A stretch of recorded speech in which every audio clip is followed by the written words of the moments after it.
In a quiet village nestled between rolling hills, there lived a young man named Silas. He shared a small cottage with his parents, a younger sister, and his grandfather, Elias, a man whose wisdom was a well from which the entire village drank. While Silas was kind-hearted, he was plagued by a deep-seated habit of postponement. He was a master of the art of later.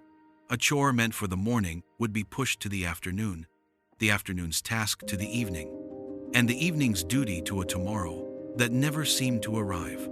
A mountain of unfinished work grew steadily around him, casting a shadow of regret on his days.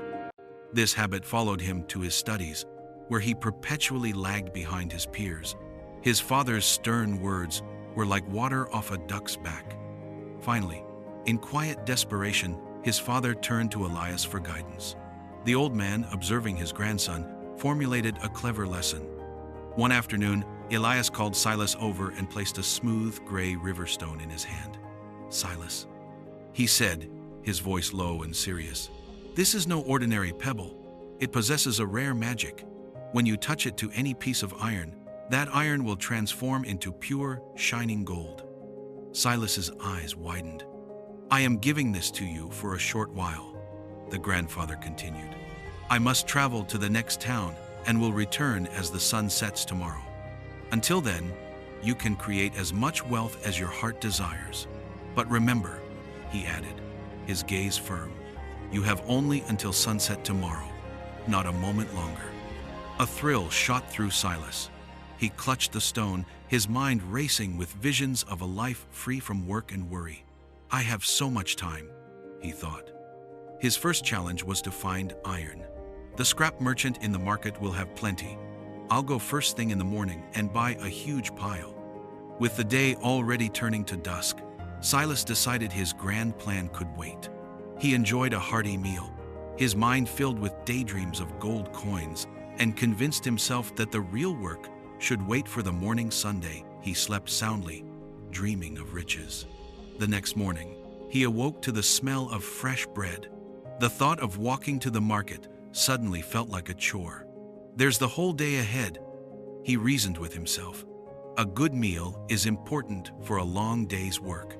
After a leisurely breakfast, the warmth of the sun made him feel lethargic. He saw the hammock swaying gently in the breeze. "Just a short rest," he thought. "I'll be more energetic afterward." He lay down, and the short rest melted into a deep, dreamless sleep. Silas was jolted awake by the sudden cool air. He sat up in a panic.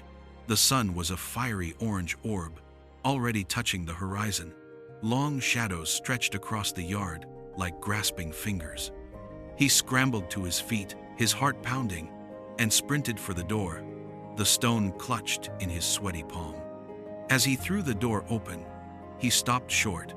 There, on the porch, bathed in the fading light, sat his grandfather, Elias, who had already returned. With a gentle but sad smile, Elias held out his hand. "Your time is up, my boy." Silas's face fell.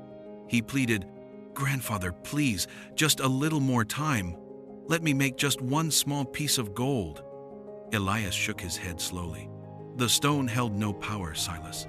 The true alchemy is in how one uses their time. You were given a treasure chest of hours and chose to leave it locked. An opportunity that would have taken less than an hour of effort was lost in a full day of inaction." The old man took the worthless stone from his grandson's hand. "This emptiness you feel now is the price of later.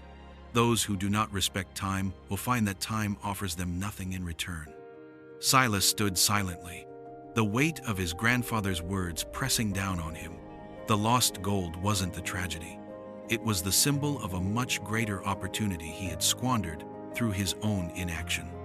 In that moment, he felt a profound shift within him. He looked at his grandfather, the lesson finally and truly learned.